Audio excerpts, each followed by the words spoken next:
नमस्कार प्रेक्षकांनो, सावळ्याची जणू सावली मालिकेच्या येणाऱ्या आठवड्यामध्ये अतिशय जबरदस्त असा ट्विस्ट आपल्याला पाहावयास मिळणार आहे. आणि त्यामध्ये आता सोहमचं लग्न विश्वंभराच्या मुलीशी मोडल्यानंतर इकडे आता तारा ही पिंकू म्हात्रेसोबत लग्नाला तयार होत नसते आणि भैरवीने मात्र आता सावलीचे सत्य लपवण्यासाठी ताराचं लग्न पिंकू म्हात्रे सोबत आता जमवण्यासाठी आता भैरवी ही तयार झालेली असते. ताराला मात्र आता सोहम शिवाय अजिबात करमत नसतं आणि आपण आपलं जर या पिंकू म्हात्रेसोबत लग्न झालं तर आपल्याला आपल्या प्रेमाचा त्याग करावा लागेल आणि आपलं सोहमवरती प्रेम आहे. आणि शेवटी फायनली एक भयानक निर्णय घेत आता तारा ही अखेर भैरवीच्या घरातून पळून आता सोहमसोबत कशी लग्न करते.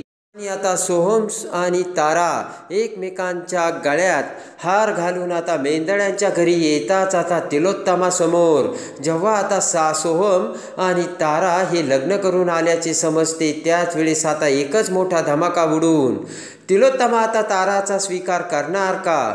आणि इकडे आता सावली आणि सारंग आता तारा आणि सोहमसाठी कोणते भयानक पाऊल उचलणार हे सगळं आता आपण या व्हिडिओमध्ये बघूयात. त्यामध्ये आता विश्वंभरने त्याच्या मुलीचं लग्न आता सोहमसोबत लावण्यासाठी आता त्याच्या मुलीच्या बड्डेमध्ये मेंदळ्यांना इन्व्हाइट केलेलं असतं. तिलोत्तमा, चंद्रकांतराव सगळेजण आता सोहमला घेऊन भर पार्टीत आलेले असतात. इकडे सावली आणि सारंगही असतात. आणि त्यानंतर मात्र विश्वंभरने तिलोत्तमाला त्या पार्टीमध्ये खूप इम्प्रेस केलेले असते आणि तिलोत्तमाला खूप मोठा मान देऊन आता विश्वंभराच्या मुलीचा केकसुद्धा आता तिलोत्तमाच्या हाताने विश्वंभरने कट केलेला असतो. आणि त्यामुळे खरंच विश्वंभर एक खूप मोठी मानाची व्यक्ती असल्याचे तिलोत्तमासमोर येऊन तिलोत्तमा देखील इम्प्रेस झालेली असते. आणि त्याचबरोबर विश्वंभरने आता तिलोत्तमाला त्यांच्यासोबत बिझनेसमध्ये आता डील करण्याचे सुद्धा सांगितलेले असते. त्यांच्यासोबत बिझनेस करायला मला आवडेल हेही तिलोत्तमाने आता विश्वंभरला सांगितलेलं असतं. आणि आता दोन्ही कुटुंब जवळपास चांगले संबंध होऊन एक झालेले असतात. आणि त्यानंतर आता तिलोत्तमा म्हणते की तुम्ही काहीतरी सांगणार होते. तर आता विश्वंभर म्हणतो की ते सांगण्याची आता वेळ आली आणि माझ्या लाडक्या मुलीचा हात मी तुमच्या मुलाशी म्हणजे सोहमशी देण्याचं माझ्या मनात विचार आला आहे. तुम्हाला काय वाटतं तर ते ऐकून आता तिलोत्तमाला आनंदच झालेला असतो. आणि पटकन आता तिलोत्तमाने आता कियाराचे लग्न सोहमसोबत लावून देण्याचे आता विश्वंभरला सांगतात. विश्वंभरला सुद्धा खूप आनंद झालेला असतो. आणि आता त्यानंतर सगळेजण मंदिरात आलेले असतात. तर आता तिलोत्तमाने पटकन आता इकडे भैरवीला सुद्धा आणि इकडे अहिल्यादेवीला सुद्धा फोनवरती तिच्या मुलाची आता एंगेजमेंट असल्याचे सांगून बोलावलेलं असतं.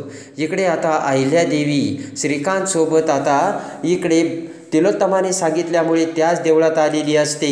इकडे आता अहिल्यादेवी आल्याचे कळताच मात्र इकडे विश्वंभरला आता बदला घ्यायचा असतो. आणि आपण मेंदळ्यांच्या सोबत नवीन संबंध तयार करून आता आपल्या मुलीचं लग्न आपण मेंदळ्यांच्या मुलाशी करून आपली मुलगी मेंदळ्यांच्या घरात सून म्हणून जाणार. यामुळे आता विश्वंभरने अहिल्याचा तिथे अपमान करायचा सांगितलेला असतो. आणि पटकन आता अहिल्याला तिथे येताच आता विश्वंभर अहिल्याचा हात धरून तिला पुढे नेऊ लागतो. पण आता अहिल्याला खूप राग आलेला असतो. विश्वंभरचे ते विचित्र वागणे बघून पटकन आता अहिल्या ही विश्वंभरने धरलेला हात झिडकारते आणि जोराने विश्वंभरच्या कानाखाली मारते. आणि त्या क्षणी आता विश्वंभरला सगळ्यात मोठा धक्का बसलेला असतो. विश्वंभरच्या कानाखाली मारल्याचे कळताच आता सगळेजण तिथे आलेले असतात. आणि तिलोत्तमाला सुद्धा मोठा धक्का बसलेला असतो. अहिल्यादेवीने हे सगळं काय केलं आणि काय घडलं यावरती आता तिलोत्तमाचा विश्वासच बसत नसतो. तिलोत्तमा म्हणते की अहिल्यादेवी काय केलंस तू हे. तर अहिल्या म्हणते की या नराधामाला ही शिक्षा पाहिजे आणि माझा अपमान करायला चालला होतास असे म्हणत अहिल्यादेवी घडलेली सगळी हकीकत आता तिलोत्तमाला सांगताच तिलोत्तमाला मोठा धक्का बसलेला असतो. आणि विश्वंभर एक फ्रॉड माणूस असल्याचे तिलोत्तमासमोर अहिल्यादेवीने आणलेले असते.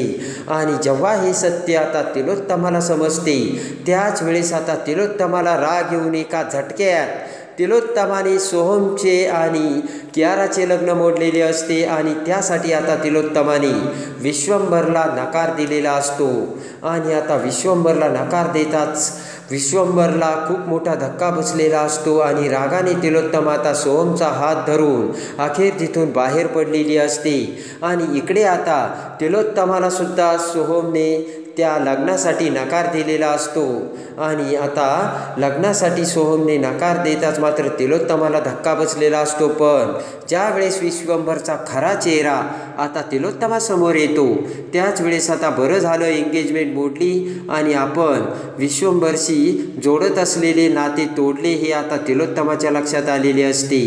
इकडे मात्र आता एक दुसरी भयानक घटना घडते।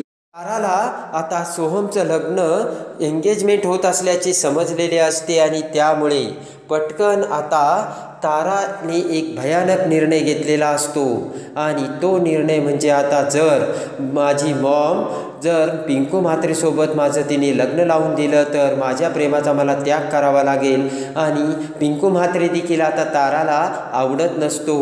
त्यामुळे अखेर तारा ही घर सोडून पळून जाण्याचा निर्णय घेते आणि त्याचबरोबर इकडे ताराने सोहमला फोन केलेला असतो आणि मी तुझ्याशिवाय जगू शकत नाही हे ताराचे बोलणे ऐकताच सोहम देखील आता ताराला बोलावतो आणि म्हणतो की मला सुद्धा हे लग्न करायचं नाही आहे, मी लग्नाला नकार दिला आहे आणि पटकन आता सोहम ताराला घरातून पळून येण्यासाठी सांगतो कारण तारा म्हणते की सोहम मॉम काही ऐकणार नाही कारण तिने माझं लग्न त्या पिंकू म्हात्रेसोबत ठरवायचं आता तिचा प्लान पक्का झाला आहे। तेव्हा सोहमने ताराला पळून येण्यासाठी सांगितलेलं असतं आणि भैरवीचा डोळा चुकून नकळत आता तारा ही सोहमने सांगितल्याच्या ठिकाणी येऊन सोहमला भेटते।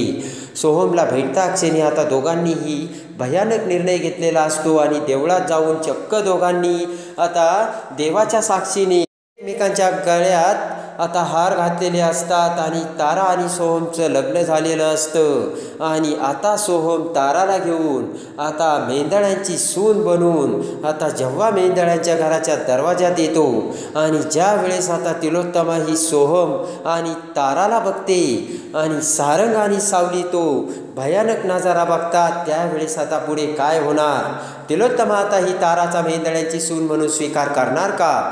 तर आता सोहम आणि ताराच्या बाजूने ठामपणे उभे राहत सावली आणि सारंग तारा आणि सोहमला लग्न करून कसे घरात आणणार हे बघण्यासाठी आणि सावळ्याची जणू सावली मालिकेच्या डेली अपडेटसाठी बेल नोटिफिकेशनवर क्लिक करून आपल्या चॅनलला लाईक करा, सबस्क्राईब करा।